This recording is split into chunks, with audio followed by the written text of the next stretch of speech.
Ya, Francisco, estamos al aire. Ok. ¿Comienzo yo de frente? Sí, Ya, muy bien. ¿Qué tal? Buenas noches, una vez más aquí en Alimento Espiritual en Cristo. Ustedes pueden revisar en la fanpage de Alimento Espiritual en Cristo en Facebook, que ya hemos tenido 3 charlas de estas. Estamos haciendo esas charlas los sábados y lunes a las 8 de la noche. Hemos hablado del Pentateuco. Primero hemos hablado del origen de la Biblia en general, ¿ok? Luego hemos hablado del Pentateuco, es decir, los 5 primeros libros de la Biblia, Génesis, Éxodo, Levítico, Números y Deuteronomio. Y antes de ayer, sábado, hemos hablado de los libros, los 5 que vienen después de esto, bueno, en realidad 7, que son Josué, Jueces, Ruth, los 2 libros de los reyes y los 2 libros, perdón, los 2 libros de Samuel y los 2 libros de los reyes, ¿no? No voy a hacer esta vez el resumen porque sería muy amplio y además están ahí las charlas, las pueden observar, las pueden revisar en la fanpage de Alimento Espiritual en Cristo. Hoy vamos a hablar de otros 2 o 3 o 4 libros según cómo se cuenten. ¿Por qué 2 o 3 o 4? Porque como ya vimos antes de ayer, algunos libros en el canon hebreo son un solo libro y en el canon griego son 2 libros y luego el cristianismo ha recibido de una u otra manera. Por poner un ejemplo que pusimos antes de ayer, vean que sí voy a decir algo de charlas anteriores. Antes de ayer, por ejemplo, hablábamos de los libros de Samuel y de los reyes. En el canon hebreo, en la Biblia hebrea propiamente, o sea, en la Tanaj, tenemos un libro de Samuel y un libro de los reyes. Pero ¿qué pasa? Eran bien grandes. Entonces, en el canon de Alejandría, ya comentamos esto, qué cosa es el canon de Alejandría desde la primera charla, ¿no? Este canon que hicieron los sabios judíos en Egipto, traduciendo la Biblia al griego, dijeron, no, está muy, muy grande este libro de Samuel, este libro de Reyes, vamos a hacer 2 y 2. Entonces son 4. ¿Sí? 4 libros de los reinos, así se le llamaron. 4 libros de los reinos. ¿Sí? Entonces, esa separación, ¿sí?, la adoptó el cristianismo, pero recuperando los nombres del canon hebreo. Y es por eso que tenemos 2 libros de Samuel y 2 libros de los reyes. ¿Okay? Bueno, esas idas y venidas de composición, descomposición y recomposición de los libros también suceden en los libros que vamos a ver hoy.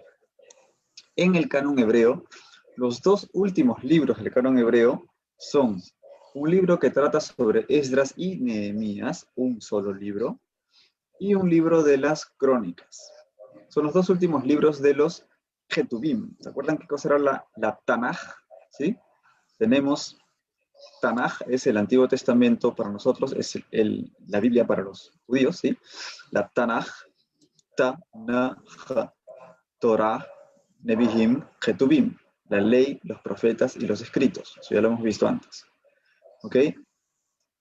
Antes de ayer habíamos visto algunos libros que eran Nebihim, es decir, proféticos, pero de los profetas anteriores. Y hoy vamos a ver los últimos Ketubim, que son de los escritos. Pero tanto estos profetas anteriores como estos últimos Ketubim, para la tradición cristiana se llaman libros históricos. Ricardo, creo que tienes tienes tu micrófono encendido, me parece. Se está filtrando un sonido por ahí. A ver si le pasan la voz a Ricardo, por favor. Bueno, entonces. ¿Sí? ¿Se está filtrando un sonido, creo? Ricardo, ¿lo puedes verificar?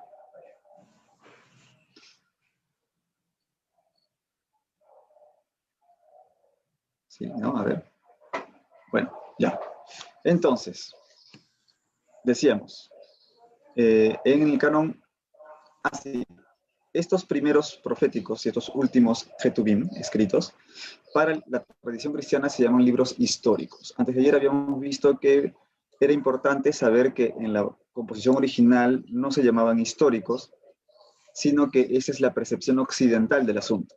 En la percepción occidental, tanto estos profetas anteriores como los últimos escritos, Ketubim, son muy narrativos, ¿sí?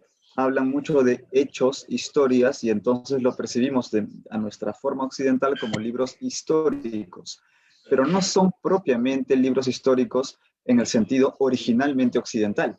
Es decir, no son libros de historiografía, ¿sí? Como un libro de historia universal o un libro de historia del Perú o de historia de cualquier país. Son libros propiamente proféticos o espirituales. Es decir, libros en donde lo importante es el mensaje que Dios da a través de esos hechos, no los hechos en sí mismos, ¿sí? No se trata tanto de los relatos, sino del mensaje en los relatos. Por eso eran desde el principio considerados libros proféticos y no históricos, ¿sí? Y esos libros proféticos anteriores son justamente los que mencioné hace un momento. Josué, Jueces, Samuel, Reyes. Ruth es un libro de los Ketubim, ¿ok? De los escritos. Pero los sabios de Alejandría, ¿sí? Ruth como la película, exacto, Alejandro. Los sabios en Alejandría pusieron a Ruth, la sacaron de los Ketubim y la pusieron allí entre Jueces y Samuel, porque lo narrado en el libro de Ruth encajaba ahí, ya que Ruth es la bisabuela del rey David. ¿Okay? Entonces encajaba cronológicamente ahí y la colocaron ahí, y el cristianismo ha conservado esa inserción, digamos. A continuación, la Biblia cristiana, el Antiguo Testamento cristiano, pone los últimos escritos, los últimos Ketubim, que son en el canon hebreo el libro de Esdras y Nehemías juntos y el libro de las crónicas. Entonces serían dos libros, Esdras, Nehemías y Crónicas. Pero los sabios en Alejandría, los sabios judíos en Alejandría, que tradujeron el Antiguo Testamento griego, separaron el libro de las Crónicas en dos y dijeron, vamos a separar estos dos libros, este libro que es muy grande, lo vamos a separar en dos, y son los paralipómenos. En algunas Biblias antiguas ustedes pueden encontrar este nombre. En lugar de crónicas van a encontrar paralipómenos. Y dice, ¿qué es esto? ¿Qué es esto? Es el libro de las crónicas, ¿sí? Paralipómenos es una forma de decir lo que faltaba decir, o sea, lo que hay que acompañar al texto anterior para que esté completo, ¿sí? ¿Por qué? Porque si ustedes comparan Samuel y Reyes con Crónicas, es un poco las mismas historias desde otro punto de vista, ¿sí? Son complementarios, ¿sí? Los libros de las Crónicas son complementarios a Samuel y Reyes, sobre todo Reyes, ¿sí? Ustedes pueden hacer un paralelo entre los dos libros de los Reyes y los dos libros de las Crónicas, bastante, incluso desde segundo de Samuel, ¿ok? Bueno, entonces, ahí como siempre, como en la segunda charla, Alejandro nos está haciendo el resumen en el chat, al final lo voy a leer. Bueno, entonces, este libro de las Crónicas, el canon hebreo, el canon griego, Pluk lo separó en dos y dijo, paralipómenos primero y segundo. ¿Y qué pasó con Esdras? En el canon griego, en el canon de Alejandría, hay dos libros de Esdras. Un primer libro de Esdras que no estaba en el canon hebreo y que tampoco utilizó como inspirado a la iglesia cristiana, está ahí como un libro apócrifo, y un segundo libro de Esdras que corresponde al Esdras y Nehemías del canon hebreo. Entonces, no consideramos el primer libro de Esdras del canon griego y tendríamos tres. Paralipómenos primero, Paralipómenos segundo y Esdras segundo, que vendría a ser Esdras y Nehemías. Entonces, en el canon hebreo son dos libros, en el canon griego resultan tres libros. Y en el canon cristiano, en el Antiguo Testamento de una Biblia cristiana, de cualquier denominación cristiana, vamos a encontrar cuatro libros. ¿Por qué? Porque los dos paralipómenos se conservaron separados y se recuperó tarde o temprano en la denominación crónicas. En algunas Biblias van a encontrar todavía paralipómenos, ambas son correctas. Primera de Crónicas, Segunda de Crónicas, y el libro de Esdras Nehemías hizo mitosis, ¿ok? Y tenemos el libro de Esdras y el libro de Nehemías por separado. Entonces allá son cuatro. Primera de Crónicas, Segunda de Crónicas, Esdras y Nehemías.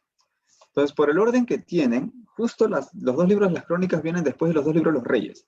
Si ustedes están leyendo la Biblia en orden, están leyendo 1 Samuel, 2 Samuel, viene la historia del rey David, qué bacán, 1 de Reyes, está ahí Salomón, los primeros reyes, 2 de Reyes, todo. De pronto empieza el libro de crónicas y es como que volvieron a empezar. O sea, ¿qué pasó?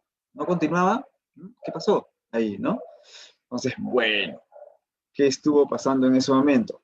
Recordaremos esta historia, ya no les voy a presentar pantalla porque esto ya está en las charlas anteriores, sería repetirnos mucho, pero recordaremos que en esta breve historia de idas y venidas del pueblo de Israel, que pueden ustedes encontrar en las charlas anteriores, teníamos un momento importante que era el destierro. ¿Sí? ¿Ok?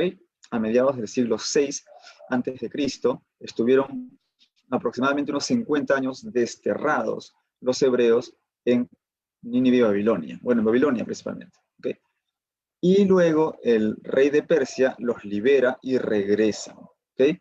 En esa vuelta del destierro, o mejor dicho, justo después de la vuelta del destierro, desde que llega Ciro el Grande y los libera hasta que reconstruyen el templo y las murallas, toda esa historia del regreso del destierro es lo que se cuenta en Esdras y Nehemías. Después de Nehemías, algún judío piadoso, ¿sí? Se le ocurrió, uy, se me está moviendo ahí la cámara. Ok, se le ocurrió completar, ¿sí? Completar las cosas que estaban en los profetas anteriores. Y de ahí sale el libro, los dos libros de las crónicas, ¿sí? Es una historia que al principio, como les dije, era uno solo, pero está muy ligado al libro de Esdras y Nehemías. Es más, si ustedes leen el inicio de Esdras, es prácticamente lo mismo que el final de Segundo de Crónicas. Se nota en la bisagra ahí. Es más, si tienes leo. Segundo de Crónicas, capítulo 36. El final del segundo libro de las crónicas. Acá tengo la Biblia, en físico. ¿Y cómo termina? Segundo libro de las crónicas, capítulo 36, versículos 22 y 23. Dice, en el año primero de Ciro, rey de Persia, en cumplimiento de la palabra de Yahvé por boca de Jeremías, movió Yahvé el espíritu de Ciro, rey de Persia, que mandó publicar de palabra y por escrito en todo su reino. Así habla Ciro, rey de Persia. Yahvé, el Dios de los cielos, me ha dado todos los reinos de la tierra. Él me ha encargado que le edifique un templo en Jerusalén, en Judá. Quien de entre vosotros pertenezca a su pueblo, sea su Dios con él y suba. ¿Ok? Esto es lo que dice, son los dos últimos versículos del segundo libro de las Crónicas. ¿Y cómo están los dos primeros versículos del libro de Esdras? En el año primero de Ciro, rey de Persia, en cumplimiento de la palabra de Yahvé por boca de Jeremías, movió Yahvé el espíritu de Ciro, rey de Persia, que mandó publicar de palabra y por escrito en todo su reino. Así habla Ciro, rey de Persia. Yahvé, el Dios de los cielos, me ha dado todos los reinos de la tierra. Él me ha encargado que le edifique un templo en Jerusalén, en Judá. Y el versículo 3 empieza, quien de entre vosotros pertenezca a su pueblo, sea su Dios con él. Suba a Jerusalén, en Judá, a edificar el templo de Yahvé, Dios de Israel, el Dios que está en Jerusalén. Y sigue el versículo 4, a todo el resto del pueblo, etcétera, etcétera. Y viene toda la historia de Esdras, ¿no? Entonces se dan cuenta cómo hay un enlace exacto entre el segundo libro de las crónicas y el libro de Esdras, ¿ok? Bien. Bueno. Entonces, al parecer, el redactor de los libros de las crónicas, ¿sí? Son una obra precisamente del judaísmo después del exilio, porque ya está narrando lo de Ciro y este asunto. Entonces no podría ser un escritor contemporáneo de los reinos, porque en ese entonces ya los reinos no existían. O sea, cuando vuelven del destierro, hacía décadas que los reinos ya no existían, ¿no? Es más, el reino del norte ya hacía prácticamente un siglo que no existía. Un siglo más casi 2 siglos. Y el reino del sur ya hacía 50 años que no existía. Entonces, obviamente no podía ser un contemporáneo de los reinos, tenía que ser alguien post-exílico. ¿sí? En una época en donde ya estaban con una relativa autonomía, no eran independientes, ¿ok? No eran políticamente independientes porque estaban bajo el rey de Persia, pero estaban en buenas relaciones con ellos, digamos, y gozaban de una cierta autonomía. Es muy probable que el autor de las crónicas sea un levita. ¿Se acuerdan de lo que hablábamos de la tribu de Leví el otro día? Es un levita de Jerusalén, muy, muy del templo, ¿no? Escribe mucho después, no sé si mucho, pero bastante después de Esdras y Nehemías, ¿sí? Parece ser que lo escribió incluso un poco antes del 300 antes de Cristo, al inicio de la época griega, ¿sí? Entonces, ahí el redactor de las crónicas tenía a mano todo lo necesario para poder armar un libro que sea realmente complementario y que beba de varias fuentes y que sea complementario a lo que ya estaba escrito. Y por eso cierra el canon hebreo. Es lo que complementa todo lo anterior. Y si ustedes se dan cuenta y leen los libros de las crónicas, van a poder apreciar eso. Está un poco de todo. ¿Okay? En el primer libro de las crónicas hay una cantidad de genealogías. Desde Adán, ¿no? Ojo, desde Adán. Desde Adán, primero hasta Israel, y luego vienen las 12 tribus de Israel, dándole preeminencia a Judá. Toda la historia de las crónicas está narrado desde el punto de vista del reino del sur. ¿Ok? En los reyes, ¿se acuerdan que dijimos que había, anteayer lo dijimos, había una especie de zigzagueo, ¿sí? En el norte pasó esto, y en el sur pasó esto, y en el norte pasó esto, y en el sur pasó esto, y en el norte, y en el sur, y en el norte, y en el sur. Ok. Aquí también van a hablar del norte y del sur, pero siempre desde el punto de vista del sur. ¿Por qué? Porque ya estamos hablando de alguien que está en Jerusalén, y Jerusalén era la capital del reino del sur en su época. ¿Sí? Cuando había dos reinos, Jerusalén era la capital del reino del sur. Entonces es una tradición muy sureña, por decirlo de alguna manera. ¿Sí? Entonces se va a hablar, sí, del reino del norte y del reino del sur, pero desde el punto de vista del sur, porque ya fueron los reinos, ya no existen, ya pasó el destierro, ya están empezando la época griega, y está hablando de cosas que pasaron siglos atrás, pero desde una posición favorable a Judá, al reino del sur. Por eso es el judaísmo, ¿okay? Es la religión judía, Judá. ¿Bien? Y le da mucha importancia a la casa de David. Pero hablará, por supuesto, de todas las tribus, de alguna manera, ¿sí?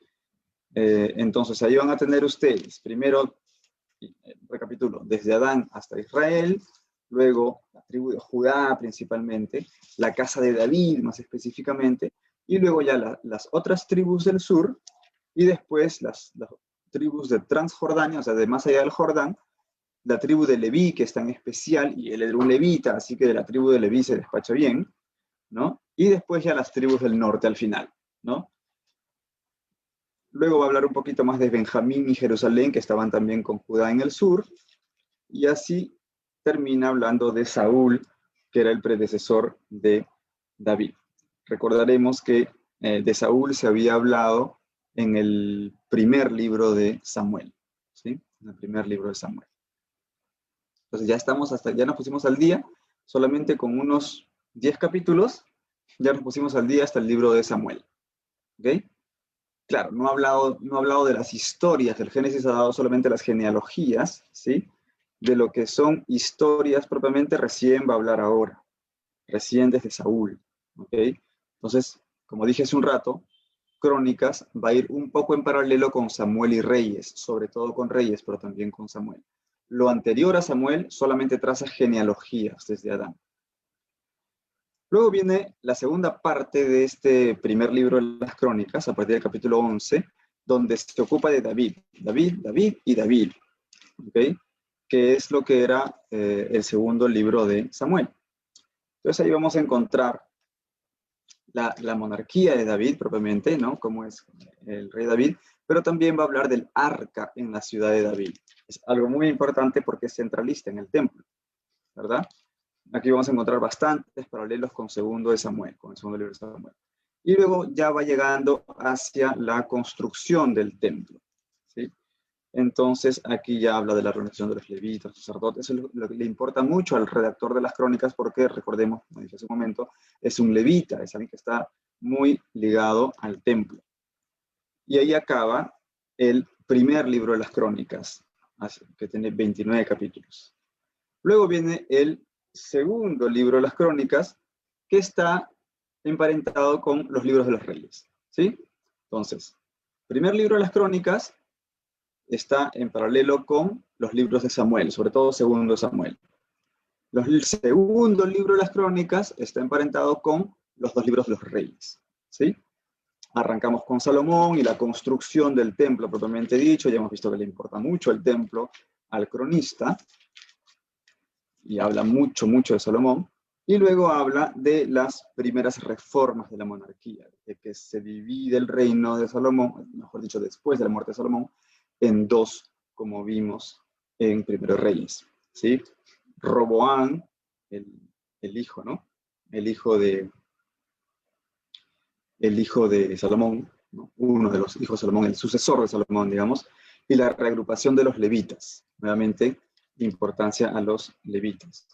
Luego habla de Abías, otro rey de Judá, y la fidelidad al sacerdocio legítimo. Aquí van a hablar de todas las cosas bonitas de Judá, ¿ok? Por ahí van a decir algunas cosas malas también, pero es bien pro Judá el libro de las crónicas. Habla también del rey Asa y sus reformas cultuales, ¿no? Las reformas del culto. Siempre desde el punto de vista del sur. Luego también por ahí va a hablar del rey Josafat y la administración. Todos los reyes que hicieron algo bueno en el reino del sur van a estar ahí muy presentes en Segundo de Crónicas. Pero también, como quiera que de todas maneras se sabe que el rey del sur, el reino del sur también va a caer.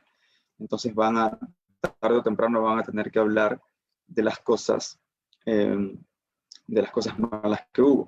Entonces viene finalmente la impiedad y los desastres de algunos reyes como Jorán o Cosías, Atalía, que es toda una historia, ¿no? Es una reina, y Joás. Entonces esto ya estamos llegando hacia el capítulo 25, ya tenía que decir algo bueno, ¿no? La piedad y la prosperidad relativas, ¿no? De algunos otros reyes, Amasías, Osías y Jotán. Y bueno, esto es, digamos, se puede decir la segunda parte del segundo libro de las crónicas. Y viene esto que habíamos hablado también antes de ayer. Antes de ayer no mencioné tantos nombres, ¿no? Antes de ayer no mencioné tantos reyes. Mencioné dos solamente, que eran como que los más importantes reformadores y que era importante mencionarlos para hablar del Deuteronomio, ¿sí? Uno que fue el que mandó redactarlo y otro que fue el que lo descubrió 3 reinados después. Los dos fueron grandes reformadores religiosos, Ezequías y Josías. Ezequías, el que era pata de Isaías, ¿no?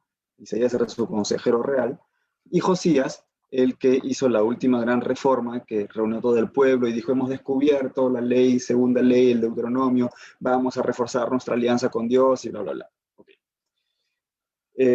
Entonces, aquí se relata estas reformas, ¿no? Estas las grandes reformas de Ezequías y de Josías, con el preámbulo de la impiedad de Ahaz, que era el padre de Ezequías, ¿no? Ahaz era el rey cuando cae el reino del norte. Eso también lo dijimos anteayer. Cuando cae el reino del norte, en el sur, ¿quién era el rey? Ahaz, que era otro, que no era muy bueno que digamos, ¿no? Entonces migran hacia el sur, se fusionan las tradiciones yavista y eloísta, y ahí está el rey Ahaz, que dice, ¿qué está pasando? ¿Por qué cayó el rey del norte? ¿Qué pasó? ¿Qué pasó? Y el hijo de Ahaz, Ezequías, es el que va a reinar bien, ¿no? Con Isaías a su lado. Entonces ahí viene la restauración de Ezequías, gracias a la influencia de Isaías en su reino. Luego vienen 2 reyes impíos, ¿no? La impiedad de Manasés y de Amón, y como les dije, 3 reyes después, o sea, después de Manasés y Amón, viene la reforma de Josías. Como se dan cuenta, todo está muy tirado a lo que es el reino del sur. Bueno, aquí ya no había de otro porque ya había caído el reino del norte. Y termina con la situación de Israel al final de la monarquía, ¿no? Al final de la monarquía, ya la ruina todo y los 2 últimos versículos que leí hace un momento en donde ya se saltea todo el destierro, ¿sí? se saltea todo el destierro y viene el asunto de Ciro el Grande, el rey de Persia, que los hace regresar. Muy bien. Después de estos dos libros de las crónicas, vienen los dos libros que les mencioné hace un momento, que son Esdras y Nehemías. ¿Sí? Muy bien. Entonces, voy a ver también de paso cómo voy con el tiempo. Me avisan porque aquí no se ve con cuánto tiempo en cuánto tiempo estamos, así que, ya 25 minutos. Está muy bien, está muy bien. Continúo entonces. Esdras. El libro de Esdras. Como hemos visto hace un rato, ahí donde termina el segundo libro de las crónicas, ahí empieza el libro de Esdras. Regresaron del destierro. Regresaron del destierro y justamente el libro de Esdras nos relata la vuelta del destierro y la reconstrucción del templo. El templo de Salomón que había sido arrasado por los babilonios, ¿no? Entonces, y Esdras es precisamente el personaje principal, ¿no? que aparece en este libro, que es el que va a ser prácticamente el encargado de hacer toda esta reconstrucción. Aquí viene, a partir del capítulo 7, ¿sí?, la organización de la comunidad por Esdras y Nehemías. Ojo, por eso es que en un principio era un solo libro, Esdras y Nehemías. O sea, actúan juntos en realidad los dos, ¿sí? Esdras, aquí aparece en el capítulo 7, recién, era un escriba, ¿okay? Un escriba versado en la ley de Moisés, un maestro de la ley, podríamos decir. Y también llega, aquí ya no está, por cierto, Ciro, o sea, el rey Artajerjes, ¿ok? Y este sacerdote, este sacerdote escriba, ¿no?, recibe órdenes del rey Artajerjes, que dice aquí: todo aquel que en mi reino, estoy leyendo el versículo 13 del capítulo 7, estas son mis órdenes, las órdenes de Artajerjes al sacerdote Esdras. Todo aquel que en mi reino pertenezca al pueblo de Israel, o a sus sacerdotes o sus levitas, y quiera volver a Jerusalén, puede partir contigo, ya que el rey y sus 7 consejeros te envían para inspeccionar a Judá y Jerusalén en lo referente a la ley de tu Dios que está en tus manos, y etcétera, etcétera. ¿Okay? Me leí 2 versículos. Bueno, entonces vemos cómo el rey Artajerjes también siguió la misma política del rey Ciro, y Esdras se regresa a Jerusalén, justamente, a verificar que se reconstruya el templo y todo el asunto. Y así termina el libro de Esdras. Y viene el libro de Nehemías, que es relativamente pequeño. El libro de Nehemías tiene 13 capítulos nada más, como el libro de Esdras, que tiene solamente 10 capítulos, son relativamente pequeños. Y ahí viene Nehemías, que viene a ser una especie de gobernador.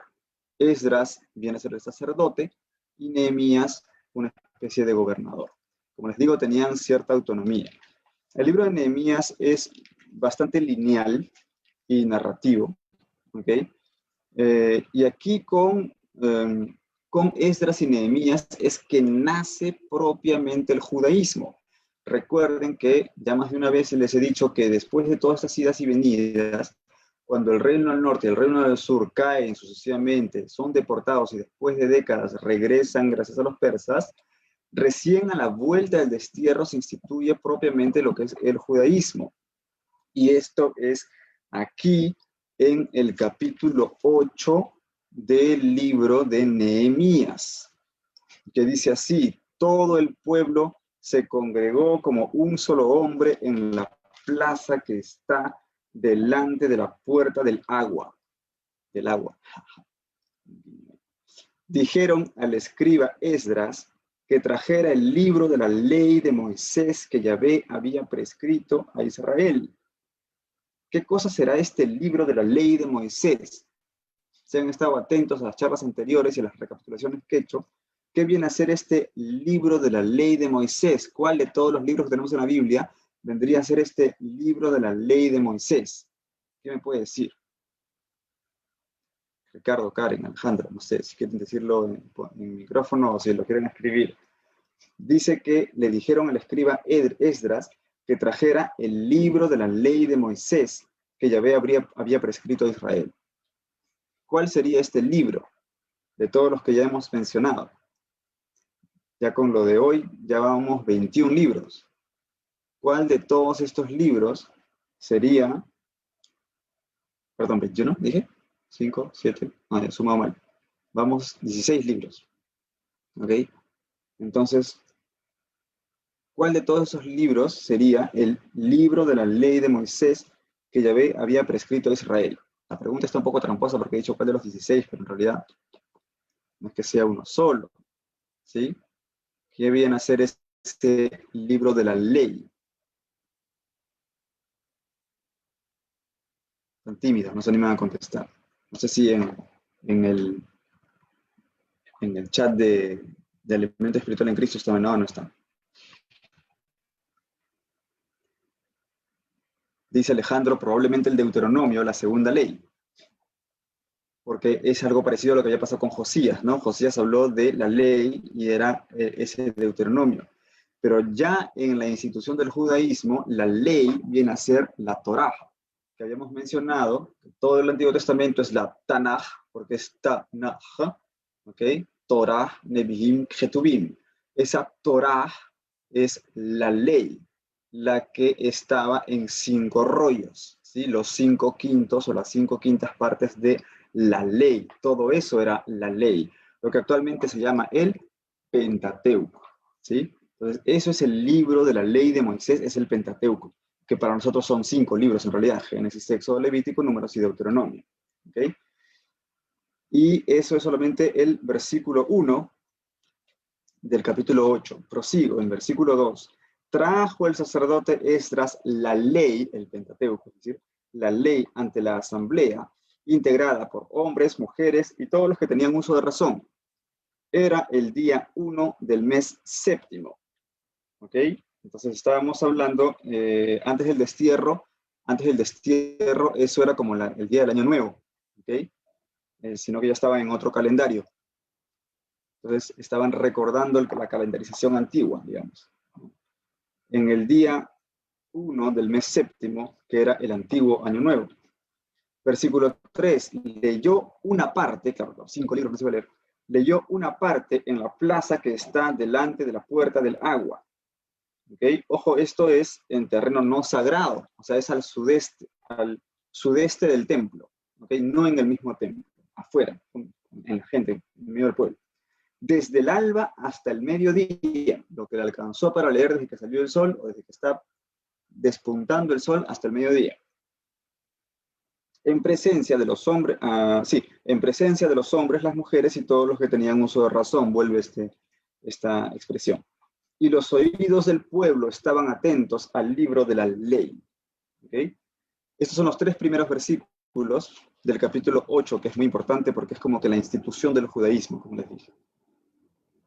Y da detalles. El escriba Esdras estaba de pie sobre un estrado de madera levantado para esta ocasión. ¿Se imaginan la solemnidad del asunto? Es como una institución realmente. Levantado para esta ocasión. Junto a él estaban, y todavía te dice quiénes estaban acá, a cada lado. A su derecha, Matitías, Sema, Anayas, Urías, Gilquías y Maasías. Y a su izquierda, Pedayas, Misael, Malquías, Jastum, Hasbadaná, Zacarías y Mesulán. Se dan cuenta que estos eran como los asesores, digamos, ¿no? De Esdras. Eran laicos, ¿ah? Y luego dice, Esdras abrió, en el versículo 5, Esdras abrió el libro a los ojos de todo el pueblo, pues estaba más alto que todo el pueblo, indica, y al abrirlo, el pueblo entero se puso en pie, todo muy solemne. Versículo 6, Esdras bendijo a Yahvé, el Dios grande, Elohim, el Dios grande. Y todo el pueblo, alzando las manos, respondió, amén, amén, e inclinándose se postraron ante Yahvé, rostro en tierra. ¿Ok? Hay un versículo aquí, el versículo 7, que parece ser añadido por el cronista, y dice, Josué, Baní, Serebías, Yamín, Acub, Sabtai, Odías, Maasías, Kelitá, etcétera, etcétera, etcétera, etcétera, que eran levitas, explicaban la ley al pueblo que seguía en pie. O sea, le da una función a los levitas de explicación de la lectura, lo que en iglesias cristianas se hace también, o sea, se lee, pero no solamente se lee y se explica. Por ejemplo, en la liturgia católica existe lo que son las lecturas en la misa, pero también la homilía que hace el sacerdote. Así también en la iglesia anglicana, así también en la iglesia ortodoxa, etc., ¿no? Bien. Luego, dice, y Esdras, el versículo 8, y Esdras leyó, dice la versión griega, en la versión hebrea dice, y leyeron, en el libro de la ley de Dios, aclarando e interpretando el sentido para que comprendieran la lectura. ¿Ok? Esto es muy importante, aclarando e interpretando el sentido. Aquí hay digamos, mucha discusión entre cristianos, ¿no? Si es lícito interpretar la Biblia y quién debería interpretar la Biblia. Y hay varias posturas, ¿no? Unos dicen la Biblia no se debe interpretar. Tal como está ahí en la Biblia, así literalmente, así es lo que tienes que leer y no tienes que interpretar nada, no se debe interpretar. Pero eso contradice la propia Biblia. Aquí en la propia Biblia, ¿no? Dice, y Esdras, que es un personaje de los buenos, digamos, ¿no? De los que es nombrado por la Biblia como alguien que hizo una obra buena, y Esdras leyó en el libro de la ley de Dios, aclarando e interpretando el sentido para que comprendieran la lectura, ¿no? Porque los que mantienen esta postura dicen, tú que vas a interpretar a Dios, ¿no? O sea, Dios es claro y no puedes no entenderlo. Pero la misma Biblia te dice que hace falta interpretar para comprender bien. Si tú no vas a saber más que la Biblia, sobre la Biblia, ¿no? No vas a saber sobre la Biblia más que la Biblia misma. Entonces, es como la frase esa de ser más papista que el Papa, ¿no? Si la propia Biblia te dice que había que interpretar para entender bien el sentido, para comprender bien, entonces, ni hablar, o sea, está clarísimo, ¿no? Hay otro extremo en las posturas, ¿no? Que es cada uno interpreta a su manera, ¿no? Yo leo esto y para mí esto significa tal cosa. Yo leo lo otro y para mí esto significa otra cosa. Yo leo lo otro y para mí esto significa esto. Es la postura extrema opuesta, ¿no? Pero aquí tampoco dice, y el pueblo interpretaba a cada quien a su manera. No dice así, ¿no?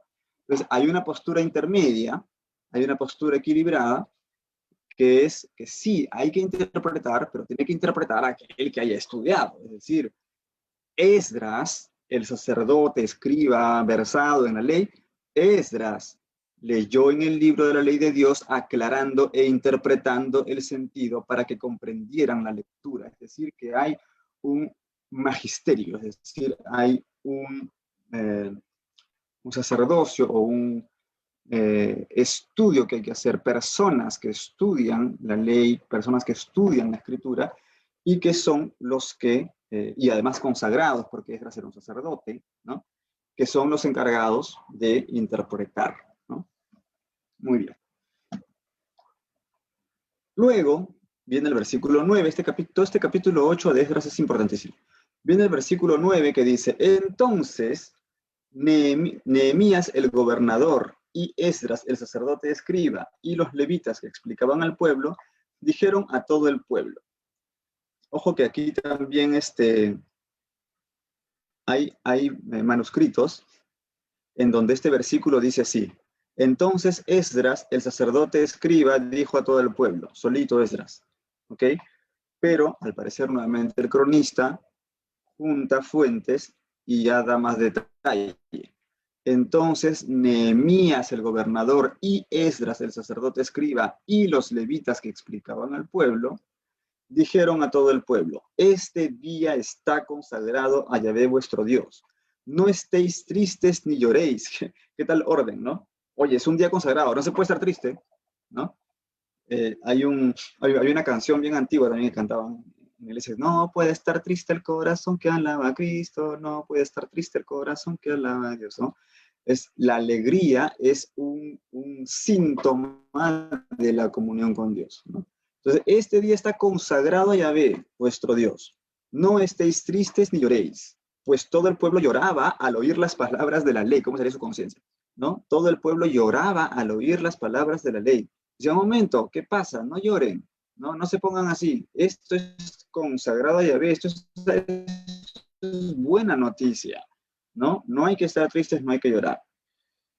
No hay que llorar. Ok, pues todo el pueblo lloraba al oír las palabras de la ley. Versículo 10. Díjoles también, id y comed manjares grasos, bebed bebidas dulces, y mandad su ración a quien no tiene nada preparado. ¿Ok? Alégrate, haz fiesta, come, bebe. Y mira, no dice come algo así como para hacer penitencia, ¿no? Hay momentos de penitencia y hay un montón de momentos de penitencia, ustedes leen la ley, ¿no? Pero en ese momento de consagración, este momento no es para hacer penitencia.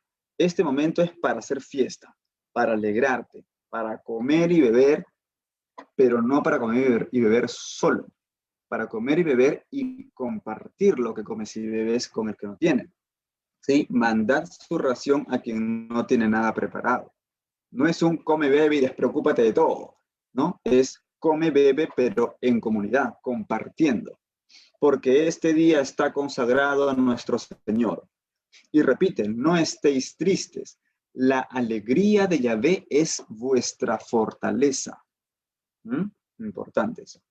También los levitas tranquilizaban al pueblo diciéndole, insisto, ¿cómo debe ser esto de encararte con la ley de Dios, encarar con honestidad espiritual la ley de Dios y decir, estoy tan lejos de esto, qué mal me siento, ¿no? Y esto es otra vez, como hace un rato, las posturas extremas y el equilibrio, ¿no? La postura extrema de no, todo es relativo, nada es pecado, ¿no? Dios es bueno, Dios siempre te va a perdonar lo que sea, así que vive lo que sea, vive como quieras, ¿no? Y el extremo opuesto de no, esto es pecado, esto es pecado, esto es pecado, esto es pecado, esto es pecado, así que siéntete mal, ¿no? Entonces, la versión equilibrada del asunto es ser igualmente conscientes de la realidad del pecado y la realidad de la misericordia.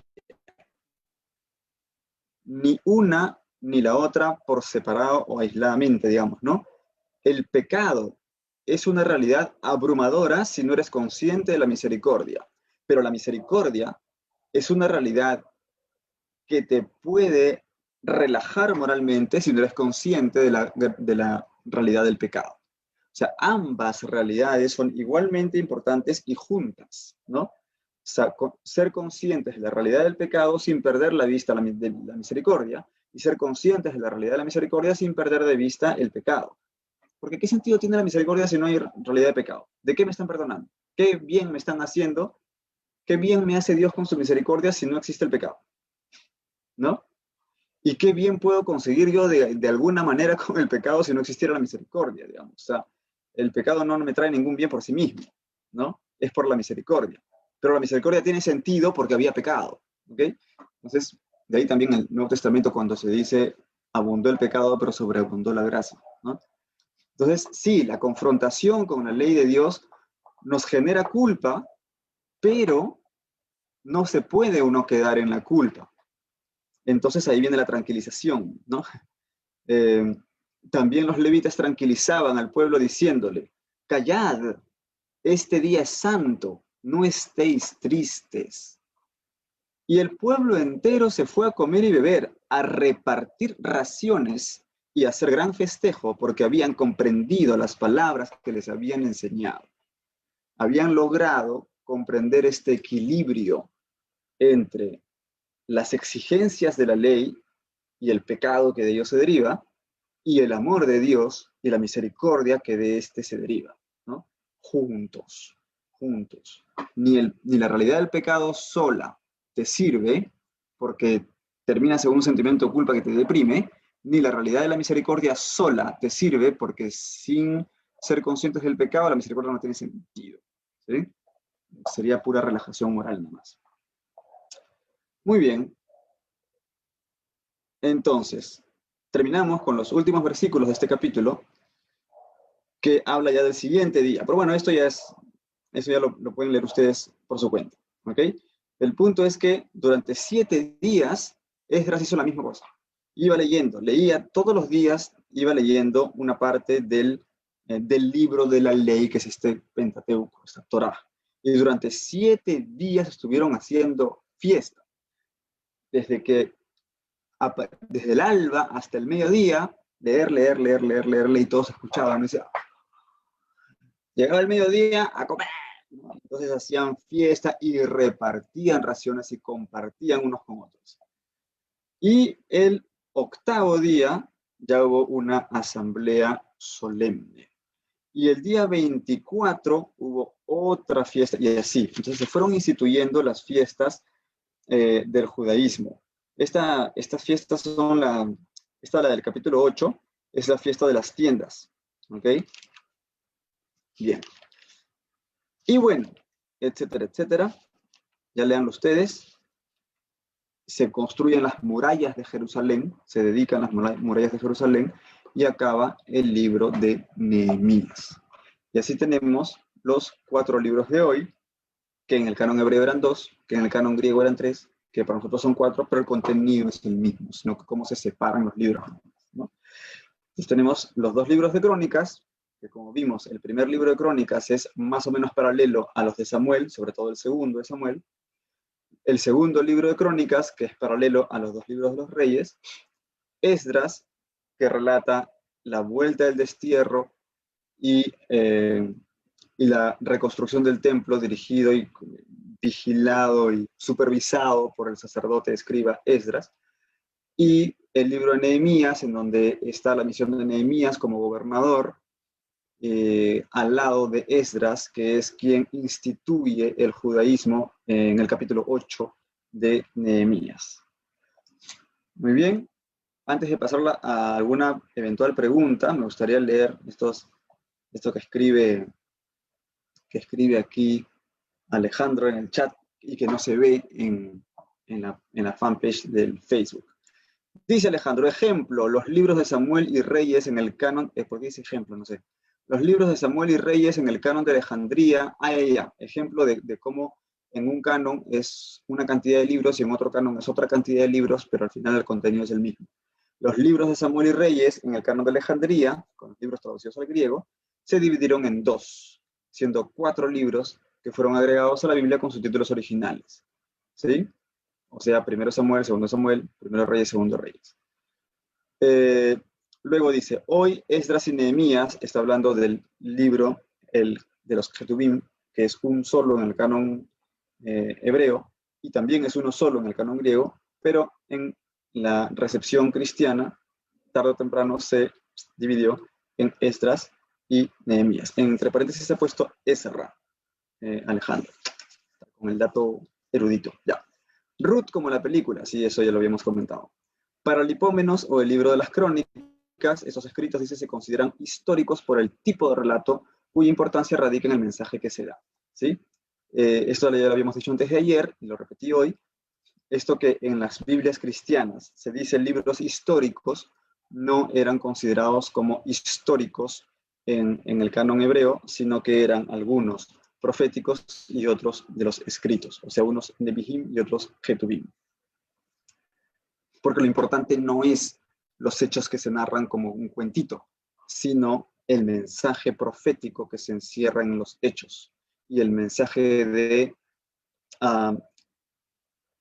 desarrollo, iba a decir no, de alimento espiritual, justamente como el título de la fanpage, Alimento Espiritual en Cristo, ¿no? De riqueza espiritual, ¿no? De los Ketubim. La diferencia entre los Nevi'im y los Ketubim es que los Nevi'im son propiamente proféticos, es decir, mensajes directos al pueblo, y los Ketubim es más que nada la sabiduría del pueblo que va con acorde o concorde con el mensaje de Dios. ¿Sí? Bien. Luego, ¿qué más nos dice Alejandro aquí?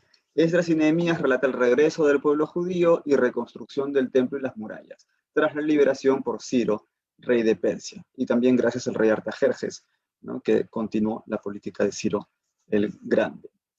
Deuteronomio, Pentateuco, eso fue durante la charla.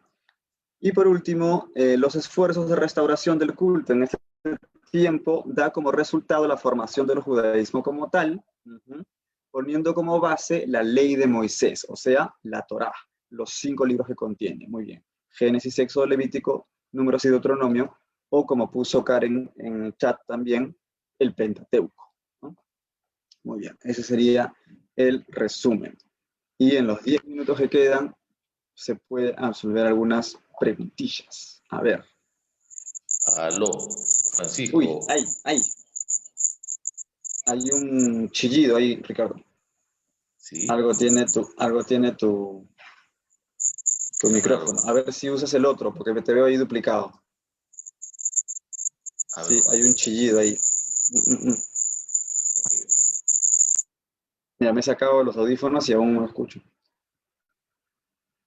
Sí. No sé si puedes usar tu otro dispositivo, porque veo que estás conectado con 2 dispositivos.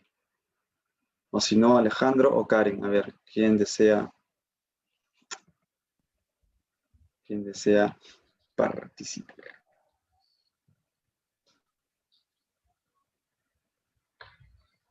¿Ahí me escuchas? Sí, ahí te escucho bien. Un poco fuerte, sí. Se está acoplando, creo. Me parece que no estás usando audífonos, Ahí. Ricardo, y por eso se acopla.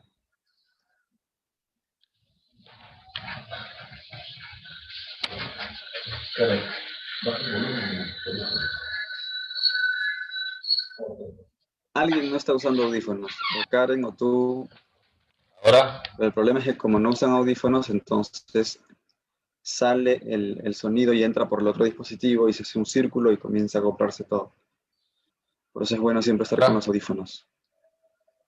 Mucho ¿Ahora mejor. me escuchas bien? Perfecto. ¡Ay!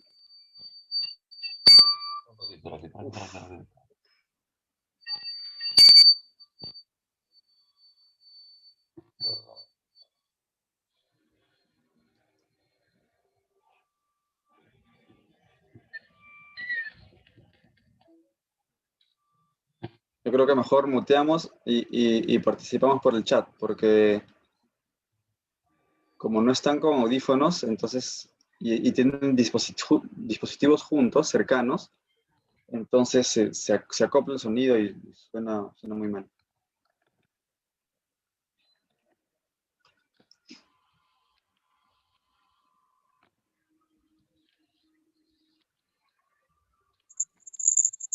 Uy.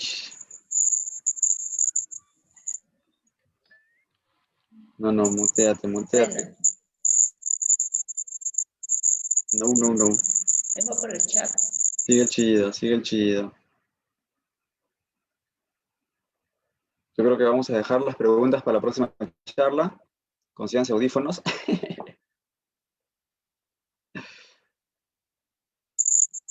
Uy. Aló, ahora me escuchas. Me estás agarrando por sorpresa, sí, Ricardo. ¿Ahora sí? Me vas a pagar la consulta al otorrino luego, Ricardo. Digo, ¿ahora sí me escuchas bien? No, te escucho con los chillidos de fondo. Ah, mira, a ver. Ese dispositivo está muy malo. No, ese no. En el otro te escuchaba bien, pero que empezaba a acoplarse por la falta de audífonos, imagino.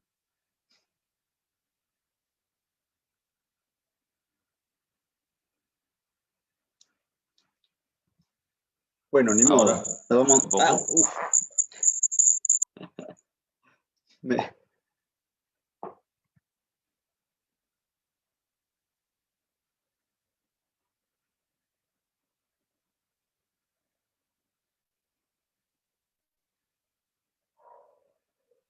Ok, ahí estamos de nuevo. Se está conectando Ricardo nuevamente al audio. Esperemos que esta vez no ataque mis tímpanos. Yo por si acaso ya estoy acá listo para sacarme los audífonos. En caso vuelva el chillido. Ahora. Ahí está. Fui lo suficientemente rápido. ¿Se escucha o no? No. Sigue escuchándose. Entonces está mal. Ya. Voy a escribir nomás, ¿ya?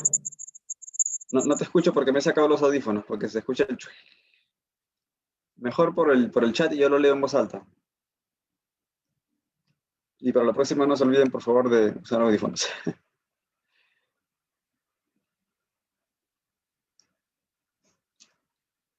Alejandro quizá quiera hacer alguna pregunta, no lo sé. Y si no, como digo, podríamos dejarlo ya para la siguiente charla, porque prácticamente se está cumpliendo 1 hora.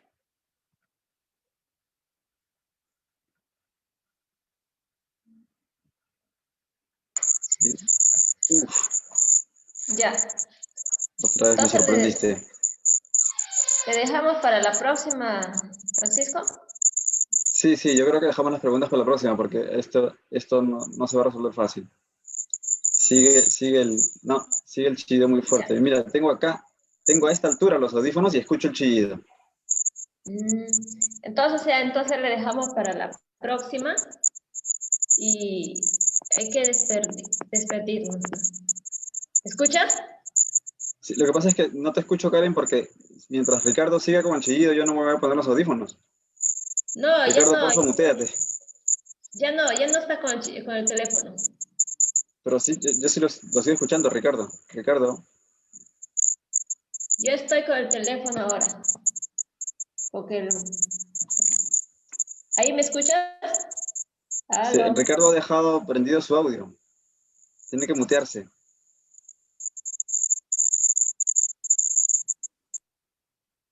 Ricardo, porfa. Ahí ya está. Ya se muteó. Y ahora sí, Karen. Ah, ahora no te escucho a ti. Ahora se fue el audio de Karen.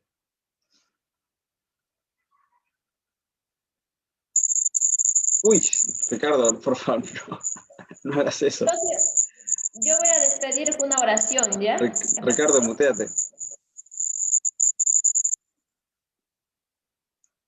Ya.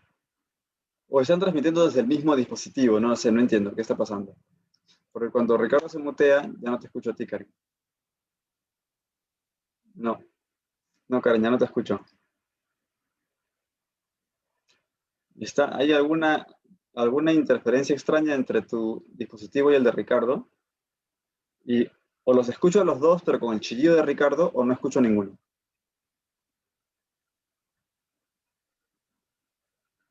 Así que yo creo que lo dejamos ahí nomás, ¿sí? Los esperamos entonces el sábado a las 8 con la 5ª charla. Ya les iremos comentando en el transcurso de la semana cuál va a ser el tema, pero vamos a proseguir con el Antiguo Testamento, por supuesto, ¿sí? Y como ya hemos hecho Esdras y Nehemías, entonces tendríamos que hacer pues lo que viene, que son los libros de Tobías, Judith y Esther, ¿sí? Así que para los libros de Tobías, Judith y Esther nos encontramos el sábado a las 8 de la noche, aquí mismo en la fanpage de Alimento Espiritual en Cristo. Muchas gracias. Hacemos una oración final, ¿sí? Gracias, Señor, por este momento. Gracias por nutrirnos con tu palabra, con tu presencia. Haz que todo esto que vamos aprendiendo lo vayamos haciendo vida, lo vayamos haciendo carne, lo vayamos meditando, y que esto sea sobre todo un estímulo para leer tu palabra, Señor, para leer tu palabra y seguir nutriéndonos en oración, en comunión contigo. Amén. Nos vemos el sábado a las 8. Chau, chau.